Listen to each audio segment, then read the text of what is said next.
Olá, hoje nós vamos iniciar o estudo de um novo continente.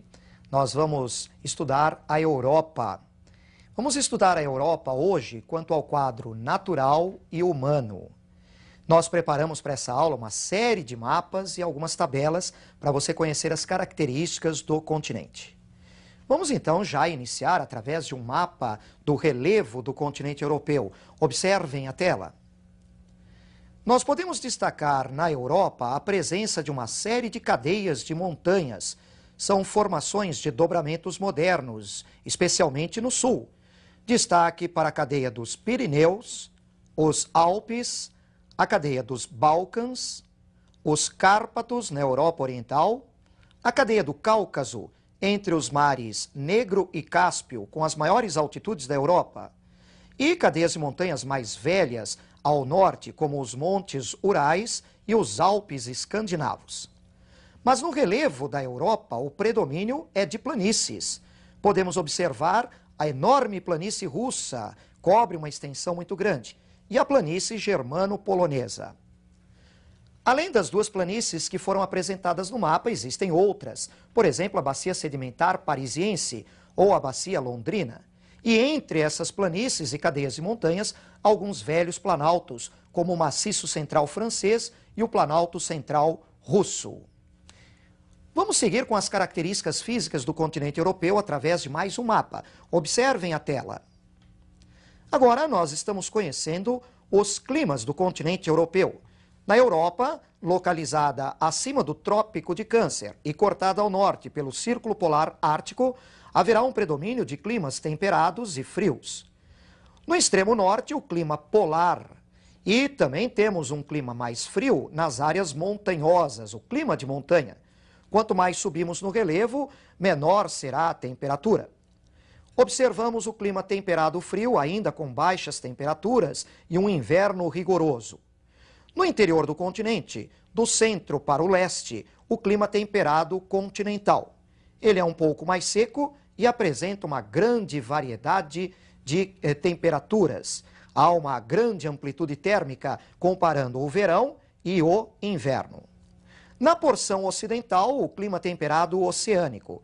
E aí uma forte influência da maritimidade nessa região da Europa. E influência também da corrente marítima quente do Golfo.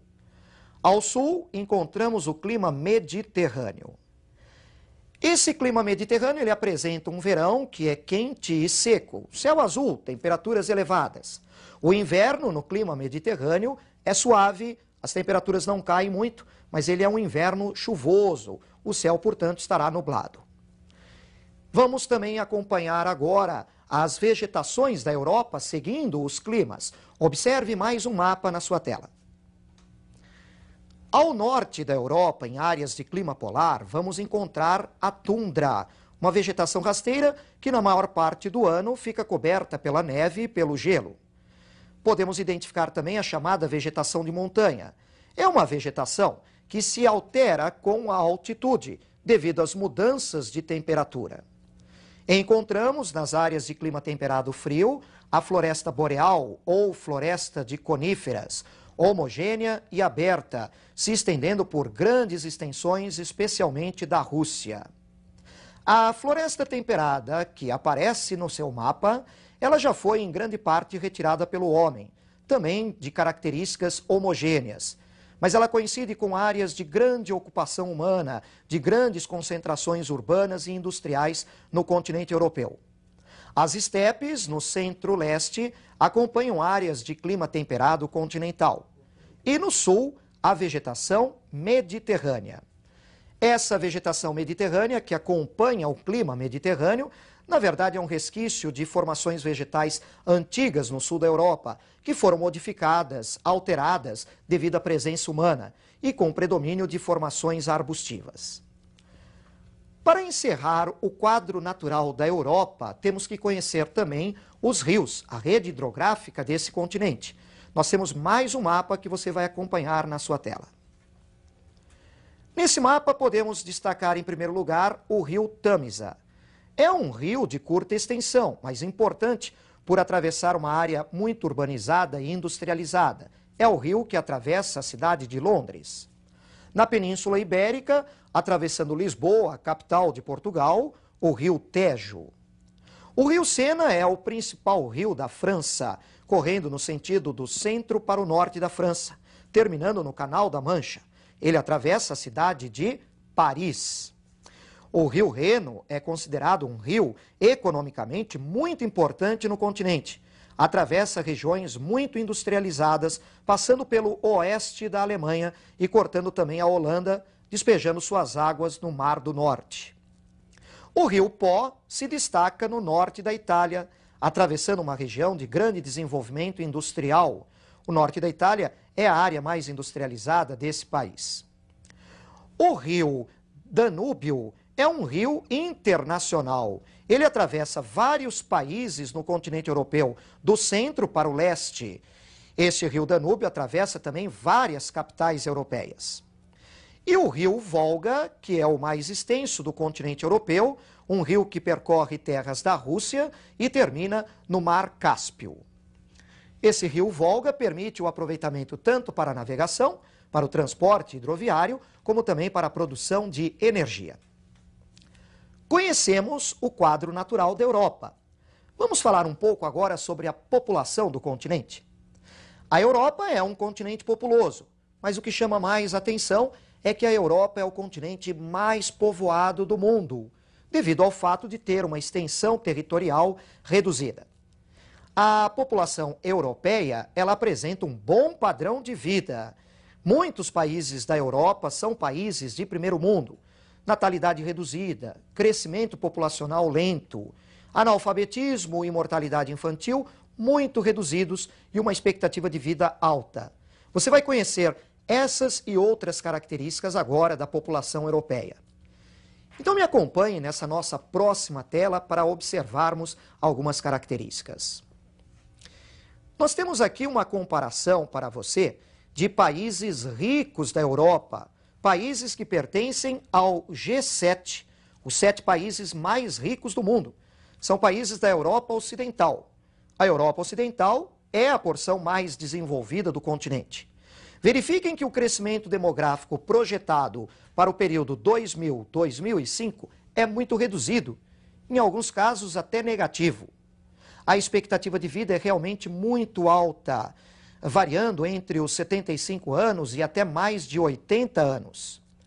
O IDH desses países, todos elevados, acima de 0,9. Eles estão muito bem posicionados na classificação do IDH. Mas não podemos esquecer que não é toda a Europa que é desenvolvida. Há desigualdades regionais, há desigualdades de renda, desigualdades sociais no continente europeu. Alguns países da Europa estão no grupo dos países subdesenvolvidos e, evidentemente, vão apresentar indicadores diferentes dos que você acabou de ver. Vamos, então, a mais uma tabela que vai apresentar casos diferentes dos que você observou. Observem. Agora nós temos países do leste europeu, países que são mais pobres na Europa ou estão entre os mais pobres. A Albânia, que vive sérias dificuldades socioeconômicas, a Bulgária, a Moldávia e a Romênia. Observem que nós já encontramos aí um analfabetismo considerável, menor do que o Brasil, mas muito elevado para os padrões europeus. O IDH desses países se aproxima do IDH do Brasil, um pouco menor no caso da Moldávia e da Bulgária. A mortalidade infantil é considerada alta para os padrões europeus, menor do que a do Brasil, mas muito elevada em comparação aos países mais ricos da Europa. Importante também lembrar que no continente europeu a população está mal distribuída. Ela vai se concentrar nas áreas economicamente mais importantes, em formações urbanas e industriais. Vamos observar essa distribuição da população europeia através de um mapa. Acompanhem comigo. Verifiquem as áreas mais claras ao norte e a leste, são as áreas mais vazias, ao norte especialmente pelo clima muito frio.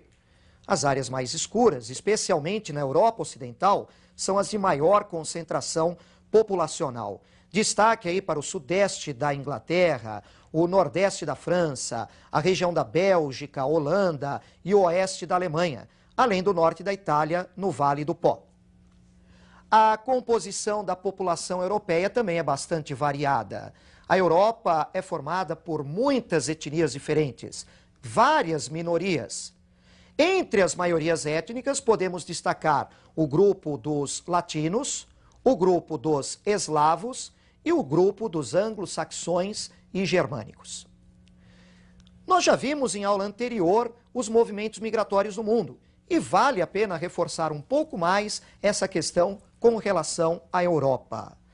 Você vai me acompanhar agora no mapa que indica os movimentos migratórios que envolvem a Europa. Acompanhem. Nós encontramos aí movimentos migratórios que procedem de vários locais do globo em direção ao continente europeu, especialmente para a Europa Ocidental, onde se encontram os países mais ricos. São movimentos migratórios provenientes da América Latina, do norte da África. Esse movimento importante pela proximidade do norte da África com a Península Ibérica, do sudoeste da Ásia, do sudeste e leste do continente asiático e também do leste da Europa. Esses movimentos migratórios provenientes do leste europeu se intensificaram após as reformas econômicas e políticas no leste europeu. O abandono do socialismo, a abertura democrática nesses países acabou estimulando esse deslocamento do leste da Europa para a Europa Ocidental. Mas é muito importante nós lembrarmos das consequências desses movimentos migratórios. A Europa Ocidental apresenta um envelhecimento da população, um crescimento populacional lento e precisa de mão de obra imigrante para manter o seu ritmo de crescimento.